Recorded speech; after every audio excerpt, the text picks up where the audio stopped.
April, and it is time for the NFL draft. Yeah! Bippity boppity, be quiet. Okay. The NFL draft is where teams select new players from college to join their teams. But there wasn't always a draft. From 1920, when the NFL started, to 1935, things weren't that fair. Whoever had the most money got the best players. Wait, right? what? It went right. You had more money, you could pay for the players. If you are somebody that had the most money, you're always getting the best players, you're always going to win. And those other teams that don't have money are always going to lose. The league started to become unbalanced. This was the idea that changed everything in 1935. This man is named Bert Bell, and he was the owner of the Philadelphia Eagles. His goal, let's make this fair so that every single team has a chance. Each year we should do a draft. We should pick players for our team. And every team should take turns picking players. That seems pretty fair, right? Yeah. Bert Bell says, okay, whoever the worst team was in 1935, they get to pick first. Start leveling the playing field. The first NFL draft happened in 1936. It was held at the Ritz-Carlton Hotel in Philadelphia. I go to every year. You go there every year?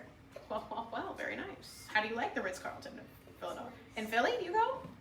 Oh, where do you go then? Oh, in Naples. This was Philadelphia, but thank you for your input.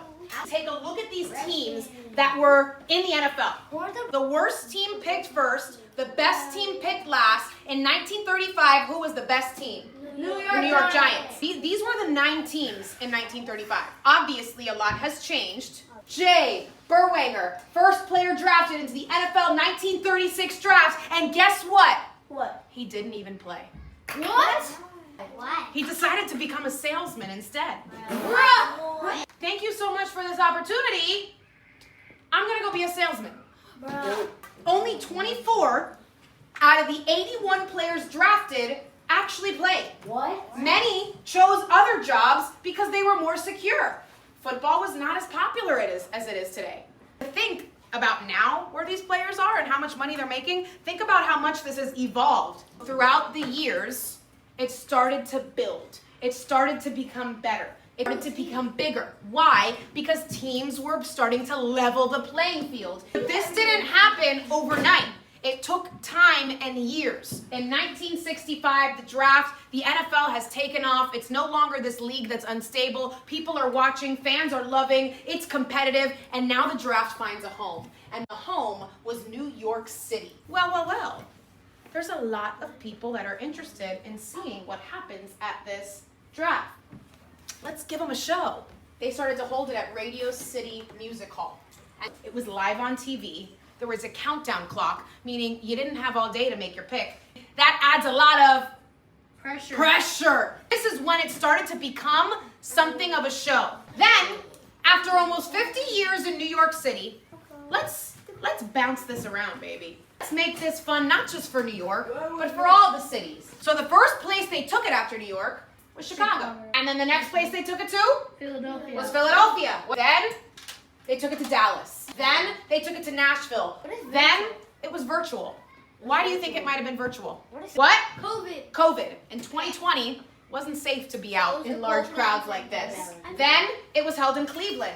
Then it was held in Las Vegas. Then it was held in Kansas City. Then it was held in Detroit.